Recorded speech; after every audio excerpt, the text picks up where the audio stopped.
A very good evening to all of you. In today's class, I am going to explain SAT 16 of MTS examination. And you know, I have been explaining it for the last a few days. It is SAT 16 today. So without much ado, let's get started. And question number 1 is on the screen. This book stall is very well stocked. You can almost get every book here. यह book stall बहुत सुंदर तरीके से भंडारित है. आप यहां से लगभग हर पुस्तक प्राप्त कर सकते हैं. यहां एक ग्रामेटिकल ग्लिच है, सॉलिसिज्म है, और वह यह कि ऑलमोस्ट गलत जगह पर लग रहा है. इसे हटा दिया जाए और ऑलमोस्ट को लाकर रख दिया जाए. Almost every book. क्यों ऐसा मैं कह रहा हूं? तो ऑलमोस्ट जो है एडवर्ब ऑफ क्वांटिटी है. Adverb of quantity must be used just before the word whose quantity is being expressed. जिसकी मात्रा को व्यक्त की जा रही हो, उसी शब्द के ठीक पहले आप एडवर्ब ऑफ क्वांटिटी को रखेंगे. तो लगभग हर पुस्तक, यानी लगभग कहां रहना चाहिए? हर पुस्तक के पहले. तो जहां है वहां काटा जाता है, इसलिए आंसर बी होगा. करेक्ट करने पर ऑलमोस्ट वहां से हट करके एवरी के पहले आ जाएगा. Question number 2. The old woman continued living a hard life but never see asked for any help from neighbours. वो अपने तंग जीवन को जीती रही, लेकिन कभी भी अपने पड़ोसियों से मदद की गुहार नहीं लगाई. यहां भी ठीक उसी तरह का एरर है, और इस सेट में दो एडवर्ब के ही कॉमन एरर दिए गए हैं. नेवर गलत जगह पर लगा है. नेवर एडवर्ब ऑफ फ्रीक्वेंसी है, और ग्रामर के रूल के अनुसार यदि वाक्य में सब्जेक्ट और वर्ब हो तो subject plus adverb of frequency, जैसे ऑलवेज, नेवर, समटाइम, सेल्डम, इन्हें रख करके और तब हम वर्ब का यूज करते हैं. यही यहां काम कर रहा है. यदि ऑक्सिलियरी वर्ब भी हो तो subject plus auxiliary verb plus adverb of frequency plus principal verb का आप यूज करें. अब आप यहां देख लीजिए, बट नेवर सी आस्क्ड, यह गलत है. यह गलत है. हमें लिखना होगा but she never asked. But she never asked answer B होगा. अगर हम यहां इनवर्सन का यूज करें तो हम ऐसे भी लिख सकते हैं, but never did she ask. But never did she ask. This is called the use of inversion. Adverb के अंतर्गत ही वो भी पढ़ाया जाता है. 2 का आंसर बी होगा. क्वेश्चन नंबर 3 आपके सामने. He runs faster than dash. Nominative case का यूज होगा, क्योंकि नॉमिनेटिव केस से तुलना की जा रही है. नॉर्मली कॉमनली हम कहते हैं कि दैन के बाद नॉमिनेटिव केस लगा दो, लेकिन यह हमेशा सही नहीं हो सकता. आप तुलना देखें किससे की जा रही है. हम तो दैन के बाद माइन का यूज भी करते हैं, दैन के बाद योर्स का यूज भी करते हैं. प्रायः आप नॉमिनेटिव केस का यूज करते हैं, लेकिन आप हमेशा देख लें तुलना किससे की जा रही है. नॉमिनेटिव केस से की जा रही है तो आप नॉमिनेटिव केस का प्रयोग करें. ऑब्जेक्टिव केस से की जा रही है तो दैन के बाद मी भी लगा सकते हैं, हिम भी लगा सकते हैं. यहां आंसर 3 का ए होगा. Question number 4. There is no difference between dash and me. Between एक प्रेपोजिशन है, और किसी भी प्रेपोजिशन के बाद हम ऑब्जेक्टिव केस का यूज करते हैं. Preposition plus objective case. तो there is no difference between dash and me. Yourself नहीं होगा, यू होगा. योर्स और योर नहीं होगा. ऑब्जेक्टिव केस चाहिए. यू का ऑब्जेक्टिव केस यू ही होता है. 4 का आंसर भी होगा. क्वेश्चन नंबर 5 आपके सामने. शब्द है ब्लिक, और ब्लिक का हमें सिमिलर इन मीनिंग बताना है, यानी सिनोनिम बताना है. ब्लिक मीन्स होता है मनहूस. ब्लिक मीन्स उदास होता है. ब्लिक मीन्स निराशाजनक.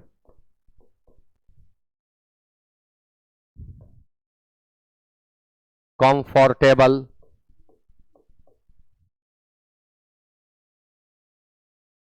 आरामदायक, डिप्रेसिंग,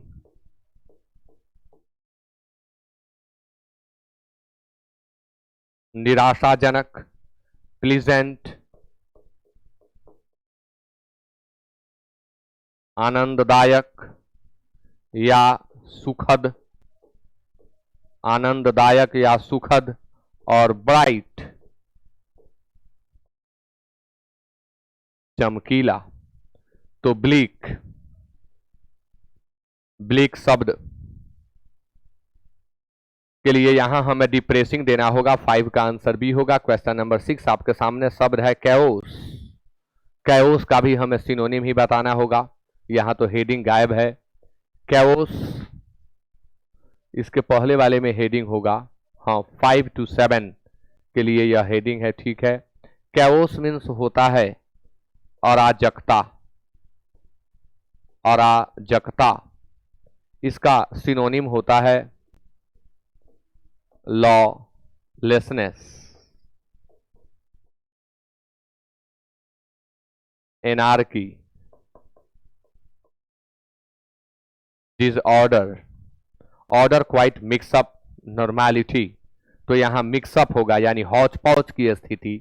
ऑर्डर मीन्स तो शासन होता है, ऑर्डर मीन्स क्रम होता है, ऑर्डर मीन्स आदेश देना होता है। क्वाइट मीन्स शांत होता है।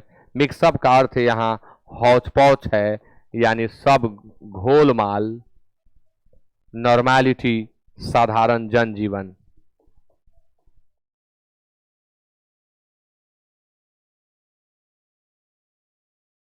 नॉर्मैलिटी, साधारण जनजीवन। 6 का आंसर सी होगा। Question number 7 coarse. कोरस का आप बताएं सिनोनिम।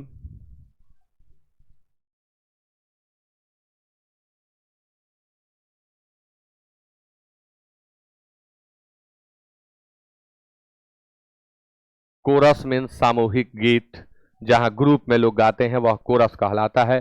सोलोइस्ट, एकल प्रदर्शनकारी, सिंगल परफॉर्मेंस करने वाला। जो सिंगल परफॉर्म करे उसे हम सोलोइस्ट कहते हैं, सोलो परफॉर्मेंस कहा जाता है। टाइप मिस्टेक है, सिंगिंग ग्रुप होगा, यहां साइनिंग ग्रुप लिखा हुआ है, सिंगिंग ग्रुप होगा। आर्टिस्ट मीन्स कलाकार होता है। और पंडित, हिंदी के डोमेन का शब्द अंग्रेजी ने एक्सेप्ट कर लिया है। पंडित मीन्स होता है ज्ञानी। पंडित किसी जाति का द्योतक नहीं है, पंडित मीन्स ज्ञानी, जिसके पास भी ज्ञान हो वह पंडित है। Question number 8 split. वर्ब और नाउन दोनों अर्थों में इसका हम यूज करते हैं। स्प्लिट मीन्स होता है तोड़ना, खंडित करना। स्प्लिट मीन्स तोड़ना या खंडित करना। अपोजिट वर्ड बताना है 8 से 10 में। क्लियर, स्पष्ट। पोजीशन, स्थिति। ज्वाइन, जोड़ना या जुड़ना। डिस्ट्रीब्यूट, वितरित करना। वितरित करना के लिए एक फ्रेजल वर्ब बहुत ही पॉपुलर है। आप लोग कमेंट करके बताएं वह कौन सा फ्रेजल वर्ब है जो डिस्ट्रीब्यूट के बदले यूज किया जा सकता है। वितरित करना। तो स्प्लिट, खंड करना, तोड़ देना। ज्वाइन, जोड़ देना। इसलिए 8 का आंसर सी होगा। और मैंने आपसे पूछा डिस्ट्रीब्यूट के बदले फ्रेजल वर्ब बताएं, तो डिस्ट्रीब्यूट के बदले फ्रेजल वर्ब होता है give away. Give away means वितरित करना, बांटना। The prizes will be given away by the chairperson. Chairperson के द्वारा पुरस्कार वितरण होगा। चेरिश, ये क्या लिख दिया गया, चेराइज हो गया, चेरिश होगा। देखिए मैं सॉरी बोलूंगा, मैं चेक नहीं करता हूं समयाभाव के कारण, मैं चेक नहीं करता हूं, सीधे वीडियो बनाने लगता हूं। कहीं कहीं मिस्टेक मिल रहा है, उसको आप अवॉइड करें। चेरिश, चेरिश मीन्स होता है पालना। चेरिश मीन्स होता है संयोना। अब संयोना क्या है भाई? किसी भी चीज को लंबे समय तक बरकरार करके रखना, संभाल करके रखना, संयोना कहलाता है। एक्शन, एक्शन मीन्स होता है कार्रवाई। पैसिवनेस, इनएक्टिविटी यानी निष्क्रियता। मूवमेंट, मूवमेंट आंदोलन। और प्रोसीजर प्रक्रिया। तो एक्शन नहीं नहीं नहीं, एक्शन करना हमें चेड़ीज का बताना है। ये तो स्पष्ट रूप से नहीं दिख रहा है यहां। चेड़ीस करना क्या है जी? एंटो बताना है। चेड़ीस लालन पालन करना, संभाल करके रखना। Action, passiveness, movement, procedure. अब यहां हम पैसिवनेस दे सकते हैं क्योंकि हम लालन पालन किसी चीज को करेंगे, संभालेंगे तो एक्टिव रहेंगे। और यहां पैसिव कर दीजिए। 9 का answer B. Question number 10, opposite word ही बताना है। शब्द है प्रोसीडिंग। अब देख रहे हैं 9 में भी वही, 10 में भी वही। प्रोसीडिंग मीन्स होता है कार्यवाही या कार्यवाही भी कहते हैं। प्रोसीडिंग्स चल रही है, कार्यवाही चल रही है। एक्शन, एक्शन मीन्स कार्य। पैसिवनेस निष्क्रियता, ये तो सेम मिल रहा है। मूवमेंट आंदोलन, मूवमेंट आंदोलन। और प्रोसीजर प्रक्रिया। अब क्या करें यहां? प्रोसीडिंग किसी चीज की हो रही है, काम उस पे चल रहा है, यहां भी हम वही सेलेक्ट करेंगे, पैसिवनेस। एक्शन उसका सिनोनिम होगा। मेक ए फॉर्च्यून का मीनिंग बताएं। मेक ए फॉर्च्यून, फॉर्च्यून शब्द का दो अर्थ होता है। एक होता है संपत्ति और इसका दूसरा अर्थ होता है भाग्य। तो मेक ए फॉर्च्यून मतलब होता है बहुत अधिक संपत्ति कमाना।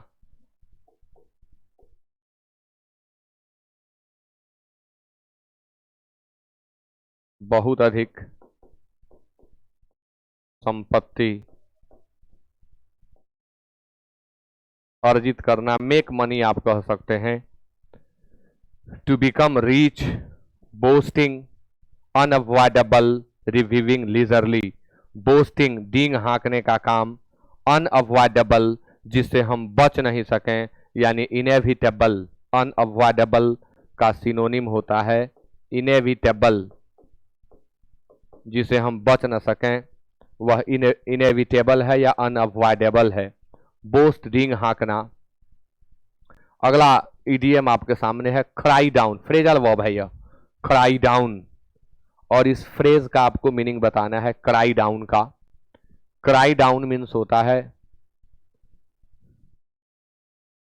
निंदा करना, आलोचना करना। आलोचना करना या निंदा करना।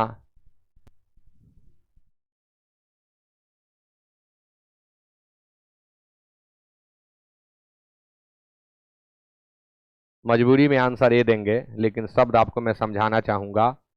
अंग्रेजी में दो शब्द हैं, एक डिप्रेशिएट है, एक डिप्रेकेट है। हो सकता है मेरे टाइपिस्ट से भी गलती हुई हो। डिप्रेशिएट मीन्स होता है अवमूल्यन करना यानी मूल्य घटाना। अवमूल्यन करना यानी मूल्य घटाना। मूल्य जितना होना चाहिए उससे कम आंकना डिप्रेशिएट होता है। और डिप्रेकेट मीन्स होता है आलोचना करना।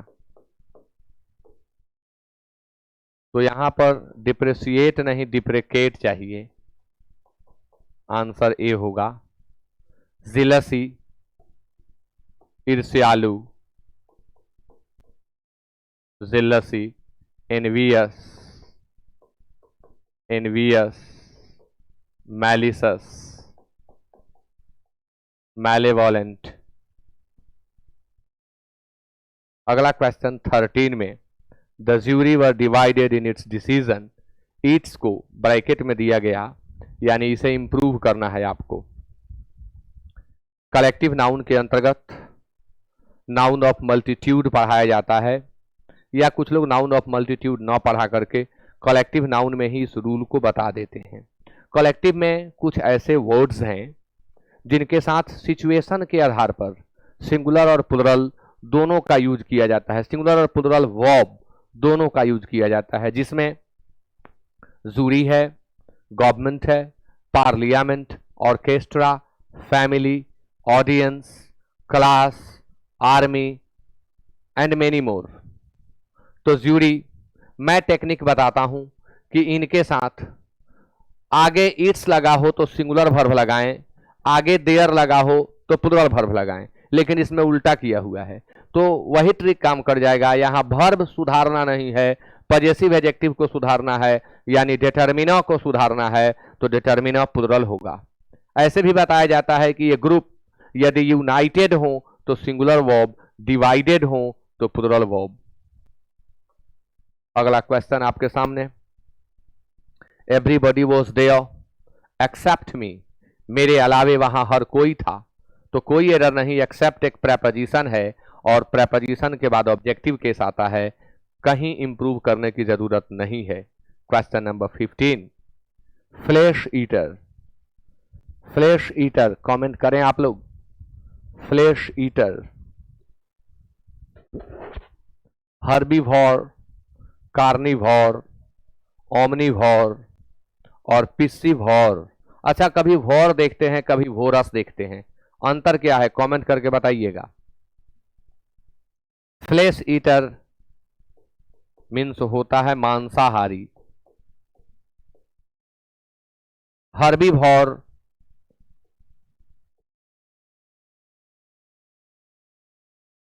फल फूल अथवा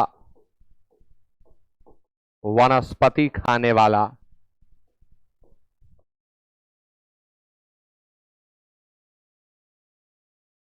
कार्निवोर मांसाहारी, ओमनिवोर सर्वाहारी, पिस्सीवोर मछली भक्षी, सिर्फ मछली खाकर जीवित रहने वाला पिस्सीवोर कहलाता है।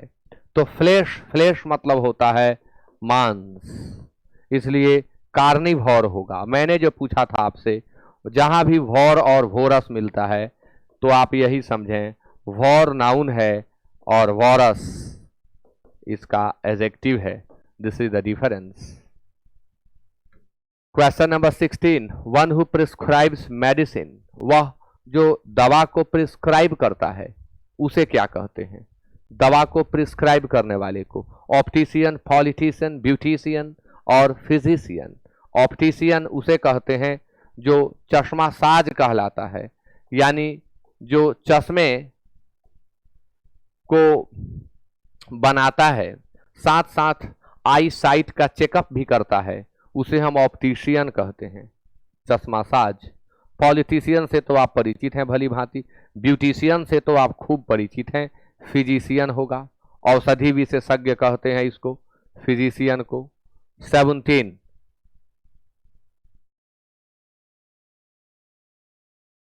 करेक्टली स्पेल्ड वर्ड को चूज करें।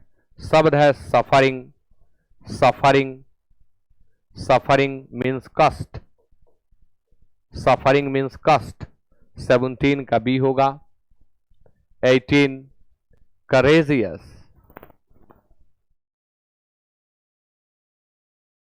करेजियस 18 का डी होगा। करेजियस मीन्स होता है साहसी, साहसी, बोल्ड।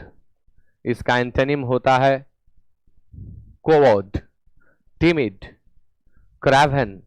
क्रेवेन कम लोग जानते हैं, याद करिएगा जो नहीं जानते हैं। क्रेवेन, क्रेवेन मीन्स डरपोक, chicken hearted, Craven chicken hearted, डरपोक। 19 अरेंज करना है।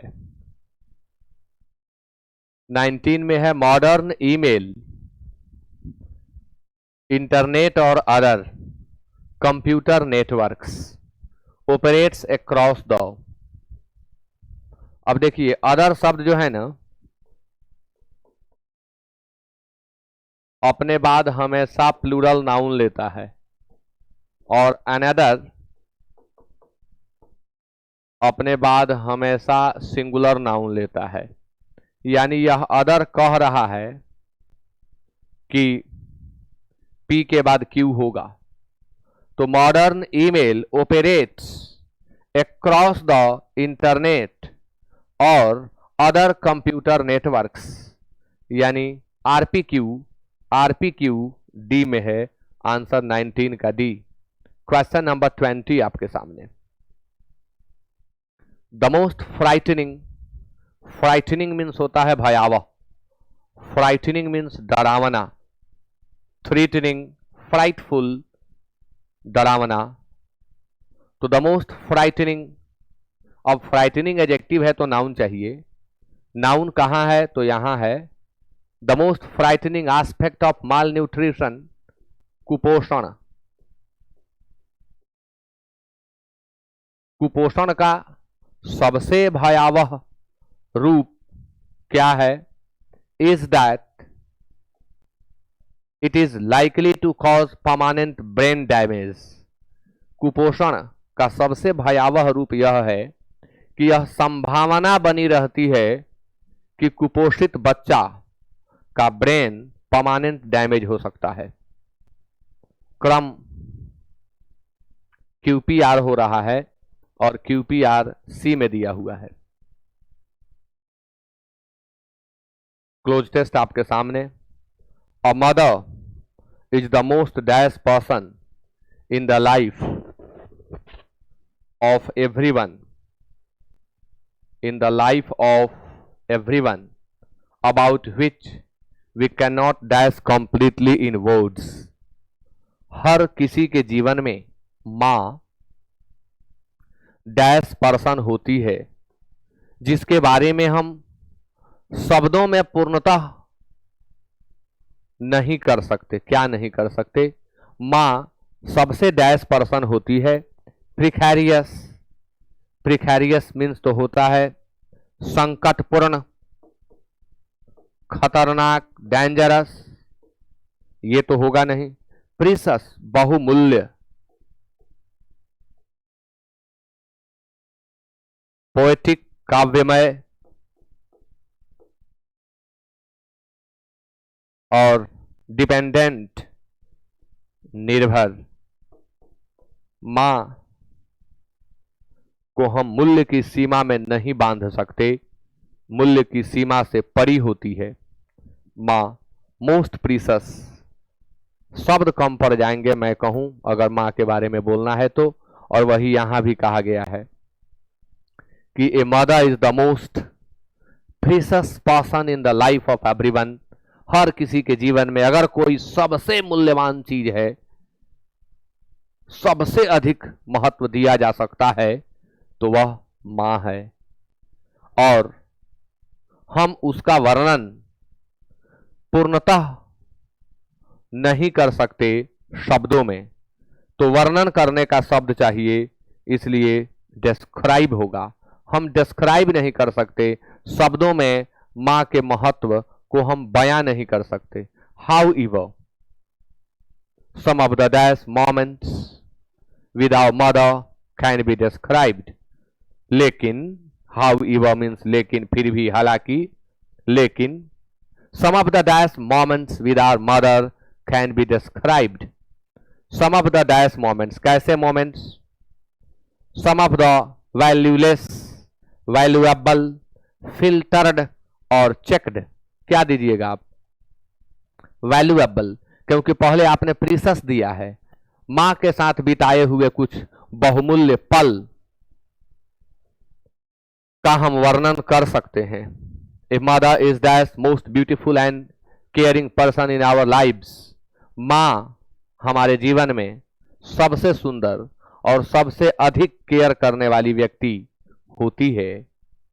तो ए mother is dash most beautiful, superlative degree चाहिए, द लगेगा।